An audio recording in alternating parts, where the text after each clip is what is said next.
Okay, let's jump straight into this explainer. Have you noticed how the entire world is suddenly, collectively holding its breath over, well, one tiny little stretch of water? Seriously, it's wild.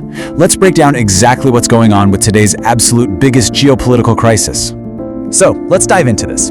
With absolutely everything else going on globally right now, how is it that a single, incredibly narrow sea route has international markets practically panicking and, world leaders scrambling to respond? Well, it really all comes down to the heavyweights involved here. Because right now, the most critical news story on the planet is this escalating, really tense face-off between two major global powers, Iran and the United States. We're talking about two nations that bring massive military capabilities to the table. So as you can imagine, the stakes, they literally couldn't be any higher. But what actually kicked off this immediate panic? Well, reports started coming in of an explosive attack on a commercial cargo ship, just a regular trade vessel. But here's the thing, it wasn't just what happened, it was exactly where it happened that really triggered these global alarms.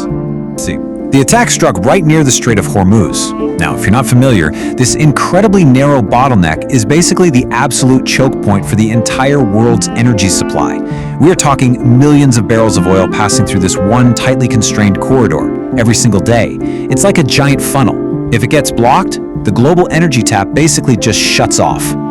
So, in response, to secure these critical pathways, the United States has actually launched what they're calling Project Freedom. They're rapidly deploying Navy ships, fighter jets, the whole shebang, right to the region. The goal is to protect those commercial vessels and keep this vital trade artery open. But even with all that heavy protection moving in, the sheer fear of this situation is already doing some real damage. And the immediate economic reaction is already incredibly obvious, right? Global oil prices are just skyrocketing.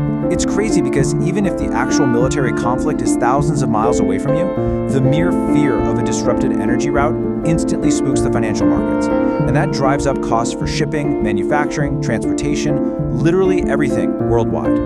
Which unfortunately brings this massive, high-level geopolitical crisis directly down to your wallet. Take a country like Pakistan, for instance. Countries that rely super heavily on imported fuel, they feel that sting immediately. So this distant standoff over in the ocean could actually translate to significantly higher petrol prices right there at your local pump.